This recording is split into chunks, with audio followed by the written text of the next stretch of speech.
네, 오늘 이슈 진단은 외환시장 집중 조명해 보겠습니다. 엔화 약세 또 FOMC 회의에서 양적 완화, 미국 달러화는 어떻게 될지, 여기에 또 유로존 문제까지 터지면서 유로화는 어떻게 전개가 될지, 글로벌 시장에서 우리 원화에 대한 가치에 대한 방향성이 상당히 혼란해져 있는 상황입니다. 오늘 삼성선물 정미영 센터장과 함께 이 부분 궁금증 다 풀어보고요. 또 향후 시장에 대한 전망도 함께 세워보겠습니다. 스튜디오 모셨습니다. 어서 오십시오. 안녕하세요. 가장 중요하고 뜨거운 이슈를 지금 마지막 코너로 저희가 준비하고 있는데요. 일단 최근에 다른 나라 통화 다 차치하고 달러 대비 원화만 보자면 최근에 다시 우리 원화가 좀 약세 현상을 띠면서 1,100원대 위에 올라 있습니다. 네. 너무 또 빠른 그 상승세다 보니까 여기에 대한 우려도 함께 나오고 있는데요. 최근에 이 가파른 급등세는 어떻게 해석하십니까? 네. 가장 중요한 재료는 미 달러의 강세입니다. 지금 달러가 2월 초 이후에 약 4.5%나 올랐습니다. 그렇기 때문에 이제 그 이후 기간 동안 원화가 1.8% 정도 가치가 떨어졌다고 보면 지금 현재 원화가 이렇게 가파르게 좀 약세 흐름을 보이는 거는 달러가 생각 외로 굉장히 강한 모습을 보인 데서 직접적인 원인을 찾아야 될 것 같습니다. 그거 이외에도 최근에 북한 리스크에 대해서 시장이 예전과 좀 다른 관점에서 보는 그런 재료, 또한 이제 외국인이 좀 달러 매수에 적극적으로 나서고 있는데 그것들이 결국 달러와 강세라는 흐름에 좀 반영을 하면서 그동안 원화 주식이나 채권 투자했던 부분에 대해서 환해지에 나서고 있다라는 점. 또 기술적으로 보면은 지난 주말에 120일 이평선이 상향 돌파가 됐기 때문에 이제 이런 재료들이 어우러지면서 환율 예상외로 좀 강한 상승세를 보이고 있다라고 말씀을 드릴 수 있겠습니다. 여러 가지 지금 우리의 원화가 상승한 배경을 논해 주셨는데 그 가운데 이제 가장 먼저는 달러화의 강세를 꼽으셨습니다. 네. 달러화의 강세 역시 미국 시장을 또 가늠할 수 있는 지표이기 때문에 여기에 대한 방향성도 먼저 짚어봐야 될 것 같은데요. 이렇게 미국 달러화가 강세적인 추세를 보이고 있는 이 흐름은 향후 어떻게 전망을 하고 계십니까? 일단 이 시간을 통해서 몇 번 말씀드렸습니다만은 작년부터 달러와 가치를 움직이는 변수가 좀 달라지고 있습니다. 금융위기 이후에는 계속해서 안전자산 선호냐 위험자산 선호냐, 이거에 따라서 안전자산이 선호가 일어날 때 달러가 강세를 보이는 패턴이었습니다만은 작년부터는 주가가 올라가고 주식시장의 변동성이 떨어지는, 주식시장의 안정세를 보이는 국면에서도 달러 가치가 꾸준히 올라가는 모습을 보이고 있고, 이러한 현상이 올해 들어서 더더욱 두드러지고 있습니다. 그러다 보니까 이제는 달러가 미국의 펀더멘탈을 반영하는 그런 쪽으로 이제 가치 변화가 일어나고 있고, 이런 부분들이 향후 좀 장기적으로 달러가 좀 강세로 도는 것이 아니냐, 이런 예측으로까지 좀 연결이 되고 있는 상황입니다. 여러 가지 재료들을 보면은 달러가 향후에도 상당히 견조한 모습을 보일 거다라고 전망이 좀 가능해집니다. 일단 지금 최근에 달러가 강세를 보이는 것이 다른 선진국들이 굉장히 빌빌거리고 있는데 미국 경제는 여러 가지 면에서 좀 탁월하게 경기가 개선되고 있는 그런 모습을 반영을 하고 있고요. 또 외환시장에서 중요한 부분이 미국의 경상수지 적자도 될 것인데, 지금 작년 말 기준으로 경상수지가 약 GDP 3% 정도 선까지 적자 규모가 줄었습니다. 근데 향후에도 미국 내 원유 생산 증가 등으로 인해서 미국의 경상수지 적자가 개선될 가능성이 있다라고 생각이 되고요. 무엇보다도 가장 중요한 거는 FOMC에서 자산 매입 중단의 가능성, 이런 부분들이 언급될 수 있다라는 기대도 달러화의 상승 재료로 작용을 하고 있습니다.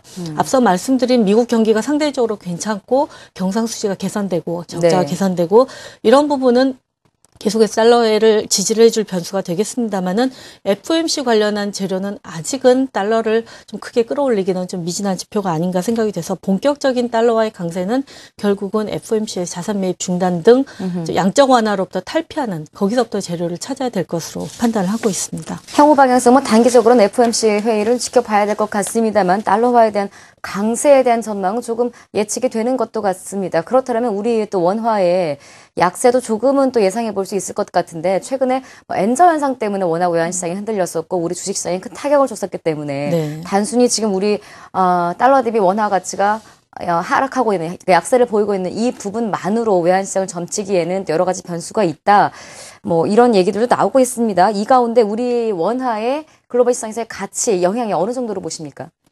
사실 이제 최근 원화가 왜 이렇게 약세로 돌았냐 의아해할 수 있는 부분이 분명히 있습니다. 왜냐하면은 1월 중순까지만 해도 원화가 굉장히 강세에 대한 기대가 아주 강했었습니다. 근데 이게 순식간에 뒤돌아선 부분입니다만은 지금 2월 이후에 달러가 강세를 보였던 2월 이후의 시기에 통화들의 등락률을 보면은 원화 약세가 두드러진 건 아니다라고 좀 판단을 할 수가 있습니다. 달러가 한 4.5% 정도 가치가 올라가는 도중에 원화는 한 1.8% 정도 가치가 떨어졌고 한 4 내지 6%까지 가치가 떨어진 통화들도 상당히 많습니다. 따라서 오히려 원화가 좀 특별히 약했다라기보다도 오히려 주식시장이 다른 주식시장 대비 못 따라갔다 하는 표현이 더 보다 정확한 그 부분일 것 같고요.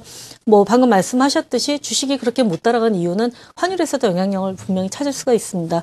뭐 연초까지만 해도 엔화가 약세로 가면 오히려 원화가 강세로 가는 그런 기조가 나타났습니다만 그 결과 엔원 환율이 급락을 하면서 이제 엔원 환율 급락에 따른 우리나라 기업들의 수출 경쟁력 쪽으로 포커스가 이동을 하면서 그게 이제 주식시장의 약세 요인으로 작용을 하고 있기 때문입니다.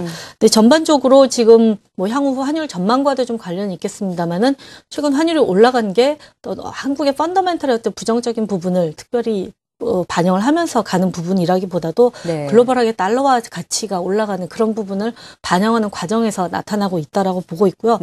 특히 이제 뭐 3월 들어서 외국인 주식을 좀 팔고는 있습니다. 그렇기는 하지만은 채권 시장에는 계속해서 저가 매수세가 유입이 되고 있는 상황이고 최근에 환율 상승을 이끌었던 역외 매수도 어떤 돈을 달러로 바꿔가는 그런 흐름이라기보다도 국내에 투자했던 자산에 대한 환 리스크를 관리한 차원에서의 달러 매수. 그러니까 한국의 자산 투자는 그대로 유지하겠다라는 의지를 보여주고 있는 부분이기 때문에 지금 원화의 그런 가치가 떨어지는 부분이 특별히 다른 통화에 대비해서 좀 지나치다 이렇게 보기는 뭐 아직은 시기상조라고 그렇게 얘기가 되겠습니다. 네.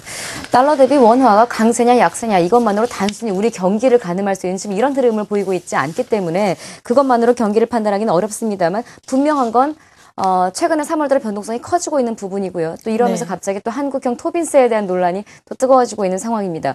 이렇게 커지고 있는 외환시장 변동성과 한국형 토빈세 논란 여기에 대한 의견은 어떠십니까? 사실 토빈세에 관련된 아주 강력한 발언이 나왔던 거는 환율이 1,050원을 깰 수도 있다라는 공포심이 굉장히 클 때였습니다.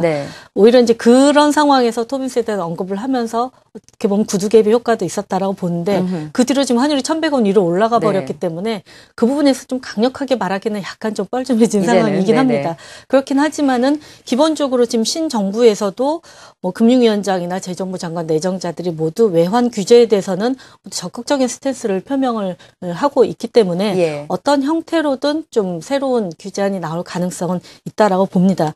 뭐 토빈세 부과가 결국 외환시장 변동성을 낮출 수 있을 것이냐 여기에 대해서는 결코 오히려 환율 변동성을 더 키울 수도 있다라는 연구 보고서도 나오고 있는 상황입니다만은 정부 쪽에서는 이제 여러 가지 여론들을 감안을 해서 특별한 조건, 위기 상황 같은 때만 발동할 수 있는 형태의 그런 법안에 대해서 계속 검토를 할 것으로 내다보고 있습니다. 맞아요. 때로는 이런 정책들이 정말 어떤 것을 위해 존재하는 정책일까 했을 때 영향성만을 미치는 거에도 상당히 지금 큰 역할을 하고 있기 때문에 한국인 토비세에 대한 것은 오히려 지금 외환시장을 변동성을 단기적으로 보면 오히려 더 준 셈이 되어버렸죠. 지금 어쨌거나 원화가 좀 약세로 가는데 역할을 좀 했었다라는 건데요.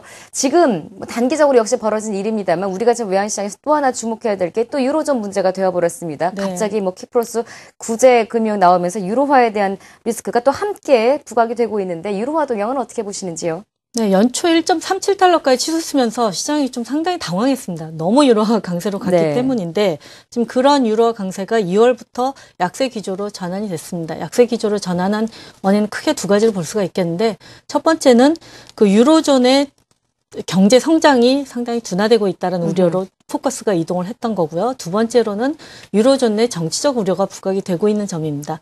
정치적 우려를 처음으로 부각시켰던 재료가 2월 달에 이탈리아 총선이었죠. 거기서 이제 개혁 지지파가 상원 과반수 확보에 실패를 하면서 지금도 연정 구성을 논의를 하고 있는 상황입니다. 이탈리아 총선의 의미는 결국 재정 긴축에 대한 유로존 국민들의 저항을 확인했다라는 그런 재료로 의미가 있을 것 같고요. 또 이번 주에 불거지고 있는 키프로스 사건 같은 경우도 지금 이제 향후 좀 독일이 총선을 앞두고 메르켈 총리가 네. 굉장히 구제 금융 등의 엄격한 잣대를 들이댈 수 있다라는 점에서 향후 유로존 관련된 정치적 리스크가 부각될 수 있는 그런 재료로 생각이 되고요. 유로존은 일단 1.37달러가 올해 고점을 확인한 것으로 저는 판단을 하고 있고 예. 지금으로서는 1.29달러 부근에 걸친 다양한 좀 지지선 확보 여부에 좀 관심을 둬야 될 것으로 보고 있습니다. 마지막 지금 짧게만 저게 답변을 요청드려야 될 것 같습니다. FOMC 회의가 열리면서 이제 향후로 달러 대비 원화 환율에 대한 시장에 대한 전망 궁금해하실 텐데요. 어떻게 보십니까? 일단 달러원 기준으로도 1120원, 30원 부근에서는 굉장히 다양한 저항선들이 포진돼 있습니다. 그래서 예. 좀 웬만한 강력한 재료 아니고서는 그 선은 좀 뚫기는 어렵다고 보이고 있고 단기적으로 달러는 좀 과매수권에 접어든 것으로 보여집니다. 또 3월부터는 수출이 좀 살아나는 그런 흐름들도 있기 때문에 이런 점들을 감안하면은 일단 그 1120원, 30원을 저항선, 그다음에 환율 가파른 급등세가 시작되었던 121평선, 지금 한 1080원 중반선에 위치하는데 그 선이 지지선으로 작용을 하면서 그 사이에서 대외 변수를 소화하는 그런 흐름을 예상을 하고 있습니다. 네, 1080원 이후로 1100원대까지 이제 유지를 좀 될 것이다라는 전망을 내놓으셨습니다. 자, 지금까지 이슈 진단 외환시장 자세하게 살펴봤고요. 삼성선물 정미영 센터장 수고해 주셨습니다. 고맙습니다. 감사합니다.